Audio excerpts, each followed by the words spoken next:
கர்த்தருடைய பரிசுத்த நாமத்துக்கு ஸ்தோத்திரம் உண்டாவதாக. மறுபடியும் உங்களுக்கு சொல்லுகிற ஒரு காரியம் என்ன என்றால், மறுசீரமைப்பை குறித்து பேசிக்கொண்டிருக்கிறோம்.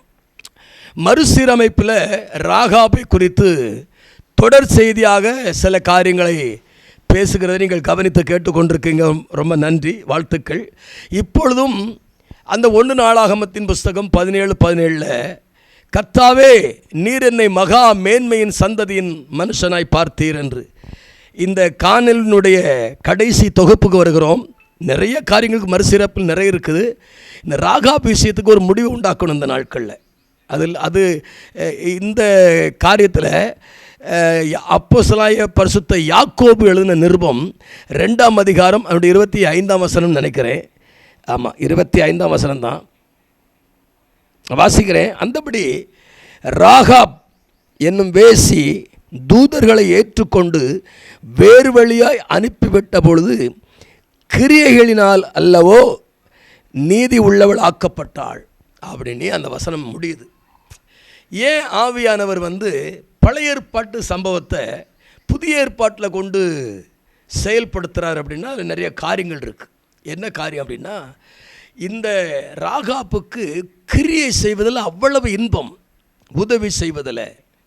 இன்றைக்கி நிறைய குடும்பங்கள் உதவி செய்கிறாங்க, சொல்லி காட்டுவாங்க இல்லையா.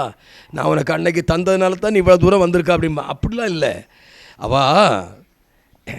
அந்தபடியே ராகாப் என்னும் வேசி தூதர்களை அப்படின்றார். அங்கே வேவுக்காரர் என்று சொன்னவர், இங்கே யாக்கோபு என்ன எழுதுகிறார்னா தூதர்கள். அதனால்தான் எபிரேயர் 13ஆம் அதிகாரத்தில் சொல்லும்போது அந்நியரை உபசரிக்க மறவாதிருங்கள், அதனால சிலர் தேவதூதர்களை உபசரித்தது உண்டே. அப்போ நம்ம உபசரிப்பதில் ஆபிரகாம் மம்ரோவின் சமவெளியில் இருந்து கொண்டிருக்கிறார். ஆதியாகமம் 18ஆம் அதிகாரத்தில் மம்ரோவின் சமவெளியில் உட்கார்ந்து கொண்டிருக்கிறார். அங்கேருந்து 3 புருஷர்கள் வருகிறத பார்த்த உடனே ஓடி போய், ஆண்டவன்மாரே இந்த மரத்தடியில் இருங்க, கால் கழுவ தண்ணி கொண்டு வரேன்னு சொல்லி உபசரிக்கிறார். பத்தியா, உபசரிக்கிறார். நேரே போய் சாராள்கிட்ட சொல்கிறா, எப்பா நம்ம நண்பர்கள் வந்திருக்கிறாங்க, போய் நீ என்ன செய்யணும், மாவெடுத்து இடி, அப்பம் சுடு, நான் போய் மந்தையில் போய் ஒரு குளத்தை கண்டு அடித்து வரேன் அப்படின்னு சொல்லி அது வரைக்கும் அவங்க கால் கழுவ தண்ணி கொடுத்து அங்கே உட்கார வச்சுருக்காங்க. இவன் போய் உபசரிக்கிறான். கிரியை பார்த்தீங்களா.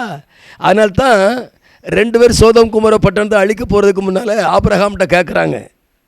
அங்கே கிரியை செய்கிற ஒரு மனுஷன் இருக்கிறான், இவனால் பாதுகாக்கப்பட வேண்டிய லோத்துடைய குடும்பம். அதை வெளியே கொண்டு வந்துட்டு கர்த்தர் சொல்கிறாரு, ஆபிரகாம்னால நின்றுட்டுருக்கிறாரு. அவர் சொல்கிறாரு, ஒரு உற்பத்திட்ட காலத்தில் ஒரு மனைவி ஒரு குமாரனை பெறுவா, அதுக்கு ஈசாக்குன்னு பெயரிடுவாயாகன்னு சொல்லிட்டு அவர் பாட்டு போயிடுறார். பிரியமான தேவஜனமே, உபசரிப்பதில் கிரியை செய்வதில் முந்திக் கொள்ளுங்க. ராகாப் கிரியை செய்தனால் தானே நீதி உள்ளவளாக்கப்பட்டாள். நீதி உள்ளவளாக்கப்பட்டாள். கிரியை செய்யணுங்க, உதவி செய்யணும், ஒத்தாசை பண்ணணும். யார் எவருன்னே தெரியாது, வீட்டில் கூப்பிட்டு வச்சு அடைக்கலம் கொடுத்தா சேதம் ஆகாதபடிக்கு தன்னை என்ன செய்தா காத்து கொண்டான்னு பார்த்தோம். இன்றைக்கு கிரியை செய்யணும். கிரியை இல்லாத விசுவாசம் செத்தது. செத்த விசுவாசத்தை வச்சுக்கிட்டு நீங்கள் பரலோகம் போயிடலான்னு நினைக்காதீங்க. கிரியை செய்யணும். எப்படி ஒரு கானான், ஒரு எரிகோ பட்டணத்தில் இருக்கிற ஒரு வேசி கானான் தேசத்தில் இஸ்ரவேல் ஜனங்கள் நடுவில் கொடியிருந்தது காரணம் என்ன? கிரியை, நற்கிரியை, நற்குணங்கள். அதில் தான் அவள் கவனமாக இருந்தா.